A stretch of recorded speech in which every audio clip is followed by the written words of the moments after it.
Esse negócio do Lattes é muito chato, né?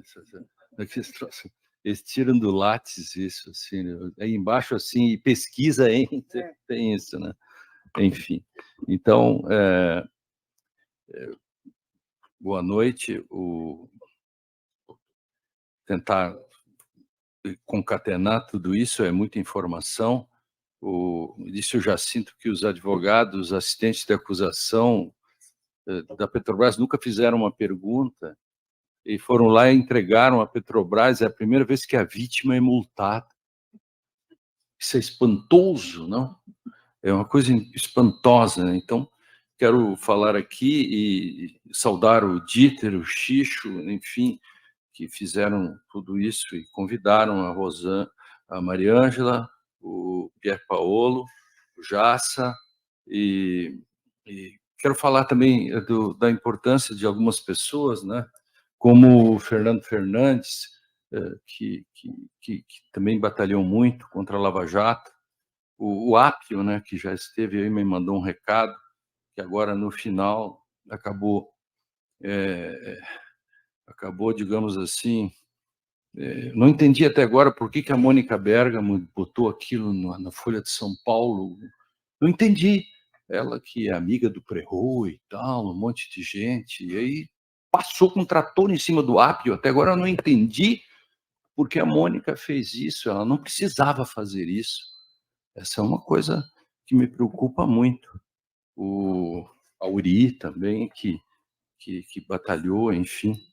E vou fazer uma coisa tipo o Borges tem um texto sobre o Pierre Menard, que ele copia o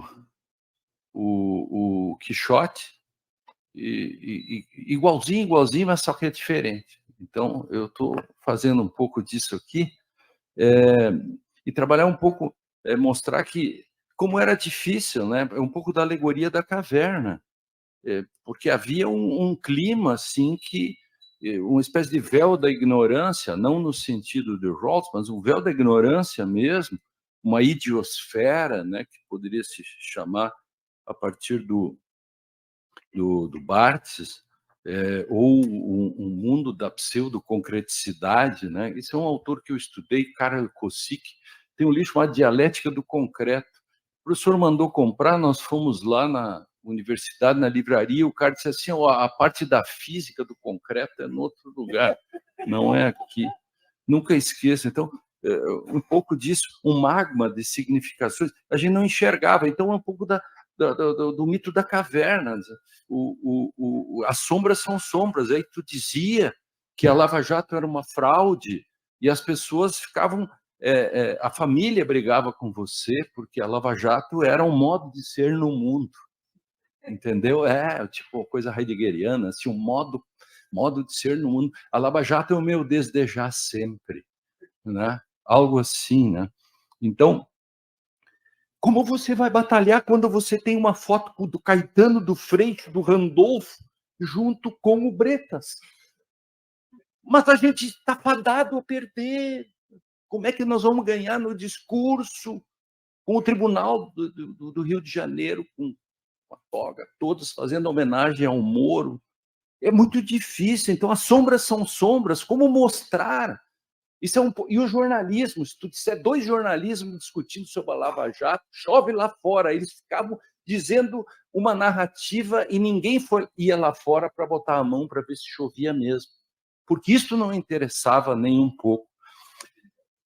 O Sardenberg, exatamente, né? Tem um filme, Maria Ângela, sobre Cacai, que é Os Deuses Devem Estar Loucos, que é o que dois caras passam com um avião e, de forma irresponsável, um atira uma garrafa de Coca-Cola que cai no meio de uma aldeia de primeros, na nossa concepção, primero, e eles não sabem o que é, porque eles não têm o nome, né? Apontam com o dedo, né? Como é o mito bíblico, enfim. E um pega como apito, o outro pega como ara, como ralador de batatas. E aí os dois discutem sobre o sentido daquilo e cai na cabeça do terceiro e diz, é uma arma. Aí entra o cacique e diz, não, isso aqui não dá. Essa coisa nos perturba. Vamos pegar um moleque, corredor, porque o mundo é quadrado. E ele vai levar este objeto para fora do mundo e nós livramos desse problema. Pois o Sérgio Moro pegou a Constituição, que é um objeto absolutamente estranho na vida dele, e pegou o moleque, que era o Dallagnol, e disse assim: o mundo é quadrado.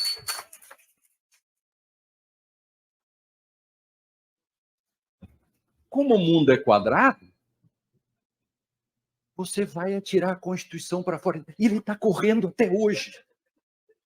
E pior, ele acredita que o mundo é quadrado. Eu disse para ele, sim, para com esse negócio de 3 instâncias, etc.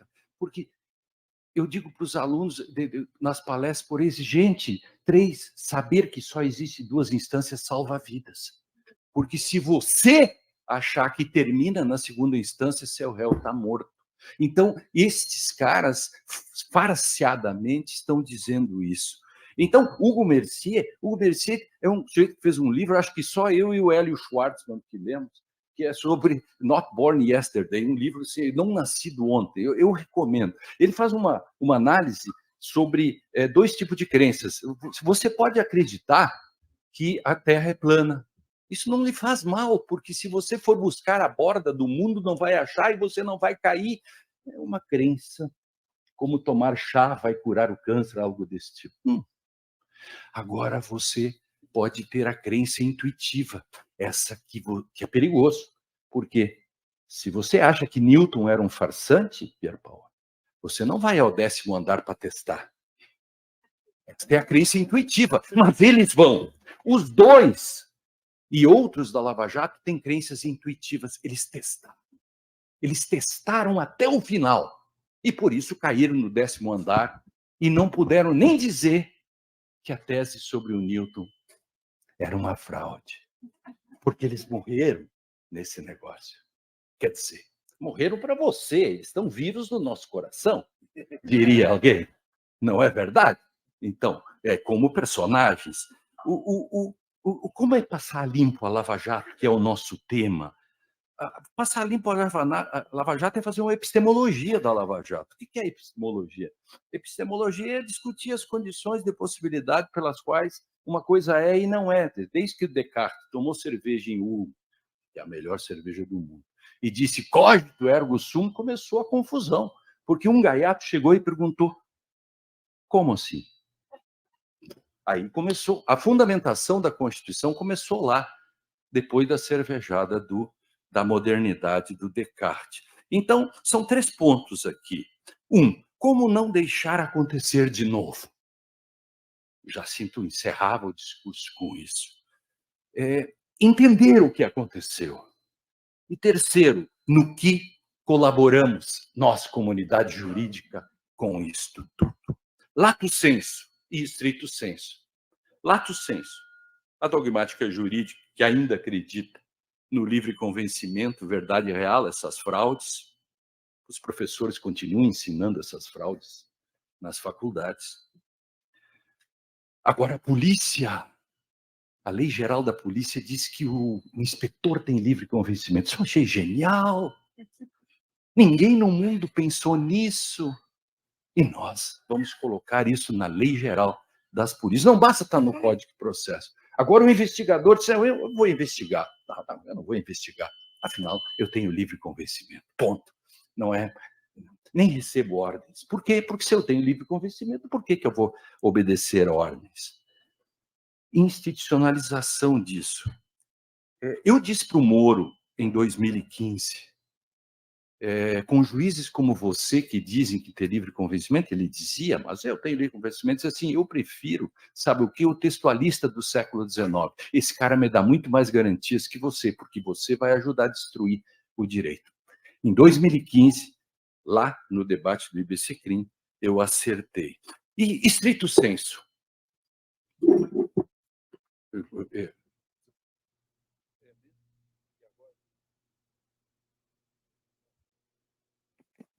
Estrito sensu.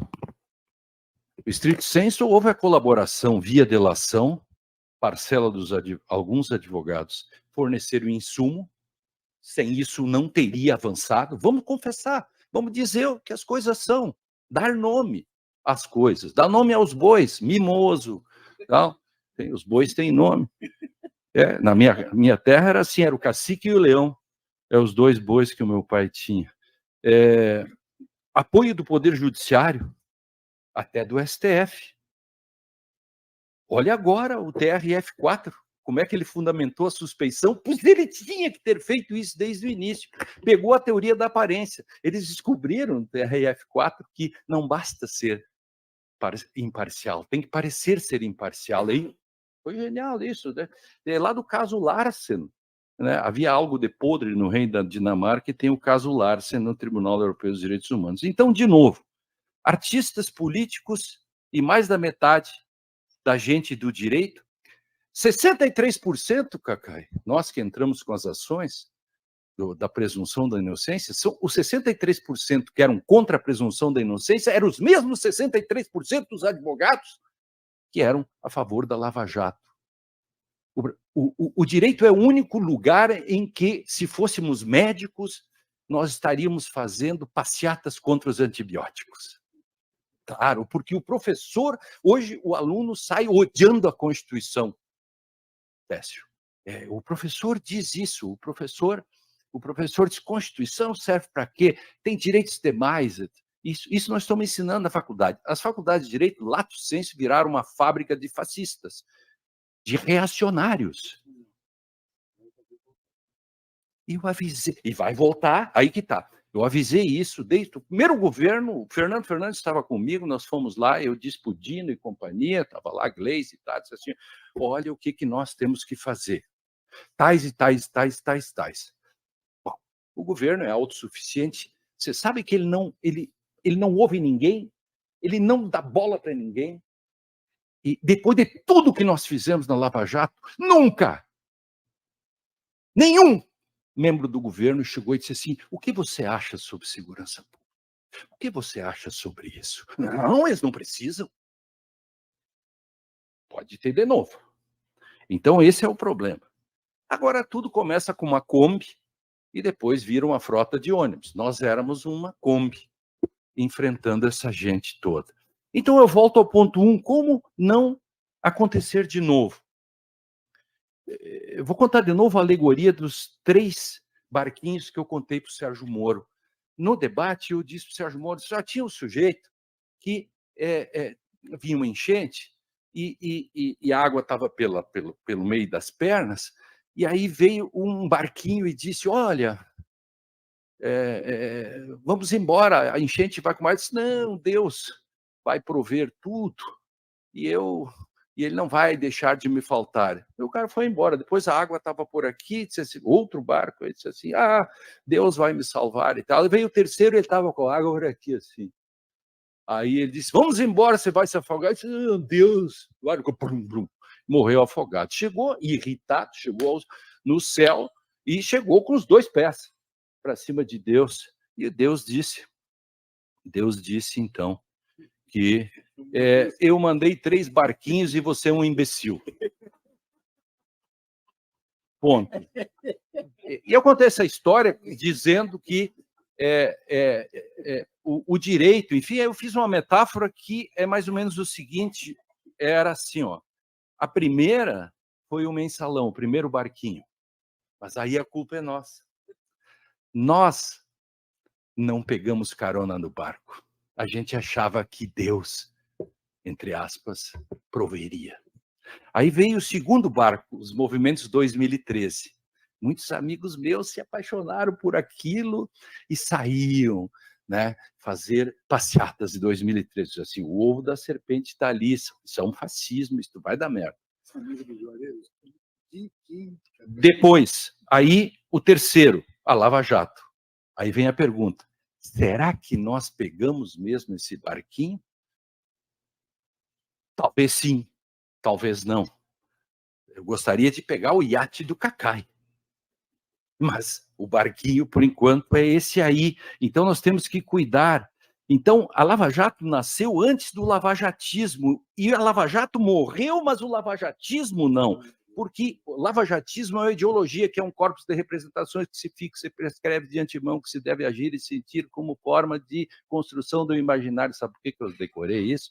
Porque eu comecei a lecionar em 1981, e eu lecionava a cadeira de EPB na Faculdade de Filosofia, Ciências e Letras, e eu decorei esse conceito de ideologia e nunca mais esqueci. E o lavajatismo é uma ideologia, é esse corpus de representações.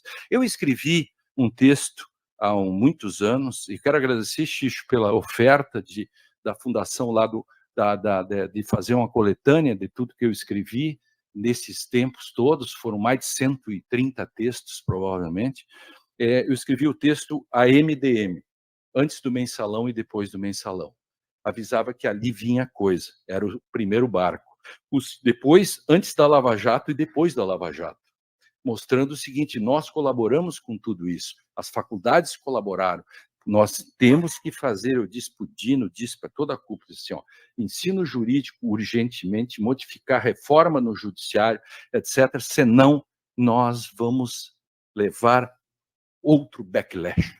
Aí vem um backlash da extrema-direita que vem forte. Então, a Lava Jato demoniza e cria o outsider, essa figura terrível do outsider, né? Jamais esses outsiders iriam para a política, seriam ficado no lixo, mas eles... Por quê? Porque a política é tudo ladrão, e aí, portanto, se você criminaliza a política, você desinstitucionaliza e entra forte o autoritarismo. Vem o tripé, MP, PJ e mídia.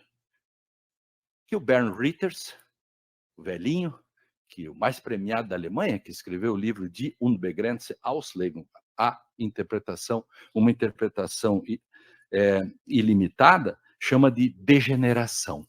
O direito brasileiro foi degenerado. Então, como não deixar acontecer de novo? Primeiro, cuidar com o protagonismo. Entendeu? Não podemos ter protagonistas e apostar nisso. A democracia vai mal quando alguém é protagonista. Isso é que nem árbitro de futebol. Se ele apita bem, ninguém dá bola. Agora, se ele é o cara, vai dar confusão. Hoje nós dependemos do protagonismo do judiciário, do Alexandre de Moraes, que virou um popstar nesse sentido. Nós tivemos, Cacá, quem mais esteve, Rochinha, na diplomação do Lula, ele foi mais aplaudido que o Lula. Foi ou não foi? Então, isto é um fenômeno. Aí vem toda a história. Cuidado. O atual presidente supremo disse que Sérgio Moro, tu estavas lá, eu também, no julgamento da suspeição, Rochinha, o que disse? Foram apenas pecadilhos. Tudo isto que o Jacinto mostrou aqui, isto ele mostrou só the dark side of the Petrobras. Tudo mais que foi dito aqui, pelo Tess, por todos, pelo Cirilo, tudo isto é pecadilho. Sérgio Moro cometeu apenas pecadilhos. Isso é um sinal, temos que cuidar. Então, se ocorrer de novo, teremos a mesma sorte? Teremos alguns ministros protagonistas que podem nos livrar disso? Podemos nós apostar nisso? Podemos acreditar? E eu vou contar uma coisa simbólica para vocês. O André de Felícia é um advogado de São Paulo que está num grupo de WhatsApp comigo, num chamado com Cacá, com garantismo e tal, tem um grupo WhatsApp, e ele descobriu uma coisa genial. Em 1966, o Aliomar Baleiro tem um voto que é acolhido à unanimidade pela primeira turma do STF em 1966, 2 anos depois da ditadura, implantação da ditadura, em que eles dizem: o artigo 226 é imperativo e não pode ser interpretado de outro modo a não ser colocar as pessoas como diz o 226. Passaram 60 anos, 50 anos. E o STF diz que é apenas um conselho. Então, cuidado quando a gente fala sobre precedentes no Brasil. E cuidado com o MP que nada fez para conter os golpistas. Os golpistas, os radialistas de todo o Brasil, das rádios, pela manhã, diziam para dar o golpe. As pessoas na frente dos quartéis, não teve um promotor que fosse fazer uma denúncia pelo 282. Ali estava o crime. Então, veja onde nós chegamos, o que nós fizemos. O Ministério Público é o guardião da democracia. Os 3 chefes militares, Juarez Cirilo, publicaram uma hermenêutica delinquencial no dia 11 de novembro, dizendo sobre o artigo 358, lá, parágrafo 1º, que nós fizemos, quem participou da comissão para fazer a lei do Estado Democrático de Direito, houve um momento que nós discutimos quando isto vai se voltar contra nós. Aí nós discutimos se vamos fazer um parágrafo dizendo não será crime aquela manifestação, etc., que tiver interesse social. E os militares pegaram e fizeram uma distorção e disseram que aquelas pessoas que pediam o fim da democracia estavam sob interesse social. Esta é a hermenêutica delinquencial. Ela é caminho para o crime do 8 de janeiro, e só um procurador-geral da República forte, e que, lamentavelmente, ainda não foi indicado, que pode levar esta gente às barras dos tribunais. Não tenha dúvida disso. E se nós não fizermos isso, nós vamos pagar o mico e passar pano, como os alemães fizeram com o Putsch de 1923, quando Hitler, que era estrangeiro, que devia ter sido expulso, condenado a 10, 15 anos de prisão, passaram pano e ele ficou num castelo 6 meses e escreveu o Mein Kampf e quase destruiu o mundo. Nós corremos o risco de fazer o passapanismo dos golpistas de 8 de janeiro. Muito bem.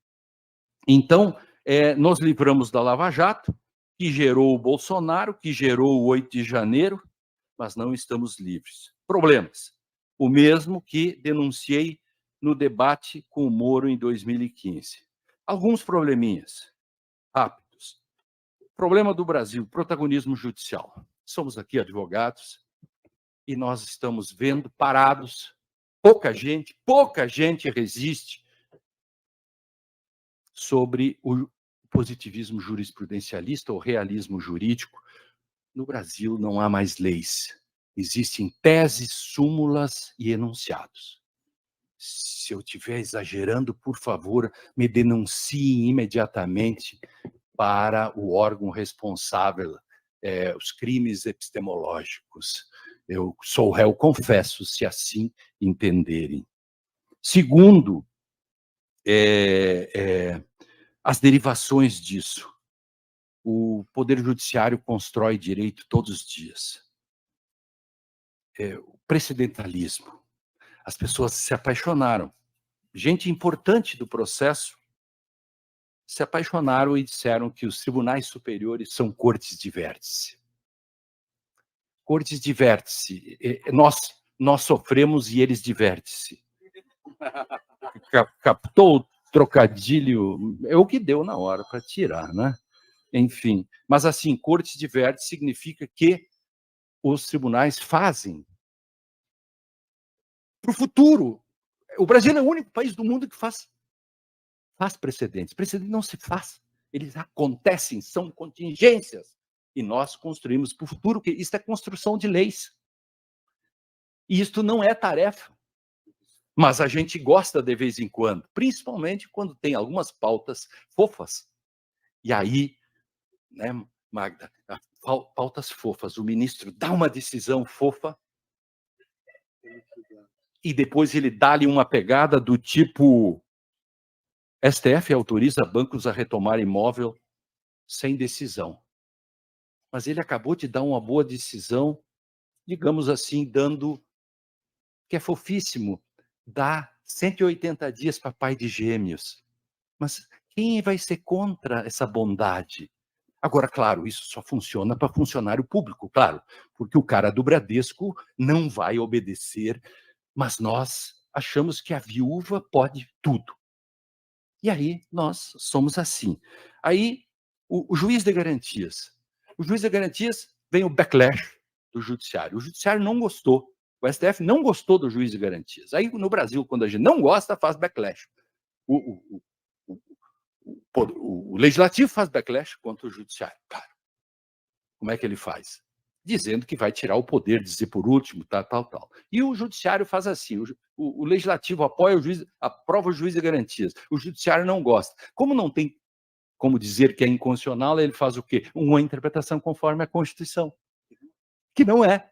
Por quê? Porque texto e norma, façam-se conforme aos leigos, é algo que faz com que você adicione um sentido, mas não adiciona texto. Mas isto não pode ser assim. E assim por diante nós vamos. Prisão do júri. Lutamos, Cacai, lutamos. Lá, eu gastei um monte de grana nisso, porque nunca nem as passagens eu ganhei para isso. Fomos a Brasília, quantas vezes fizemos todo um constrangimento epistemológico para ganhar a presunção da inocência, que é um precedente. O ministro Barroso diz: vamos sopesar. De um lado, nós temos o quê? A soberania do júri. E do outro, a presunção da inocência. Este aqui vale mais. Logo, não valeu o nosso precedente, que nós vendemos a mãe e não entregamos, ainda bem. Passamos um fosso de jacarés para conseguir fazer isso. E o caso Francisco é emblemático. O Judiciário e o Ministério Público têm que responder para a nação numa entrevista coletiva para mostrar como um caso de um menino que é preso no emparelhamento por 5, 6, 7 gramas de maconha, pega 7 anos, e esta causa vai para o Supremo Tribunal. Eu quero uma entrevista coletiva para que se diga como que isso passou pelo juiz, pelo promotor, pelo tribunal, e chegou no Supremo Tribunal. Como isso acontece? E aí nós estamos pensando, e a Lava Jato? Ela pode acontecer de novo? Pode. Eu estou dando os exemplos. Pode acontecer, sim, senhor. Disse o Fachin, inclusive, o ministro Fachin, disse aqui, já estou encerrando, ele disse que ele não conhecia desse habeas do Francisco, mas votava na tese. Uma tese sem caso. Nós conseguimos fazer isso. Votamos teses até mesmo sem casos. Então, é isso. Como todos os dias nós temos milhares de embargos declaratórios que são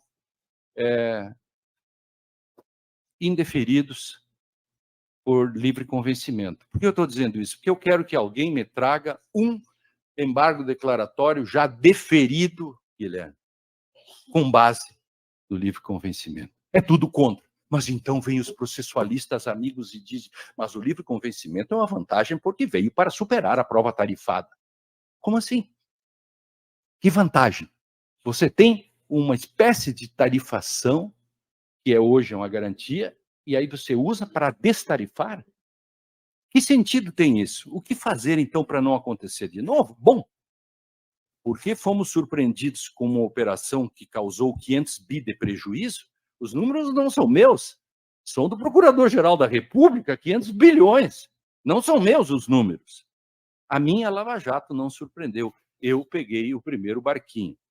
Agora, nós temos, e vou dizer aqui, eu não vou fulanizar, mas enquanto nós tivermos livros que dizem o seguinte: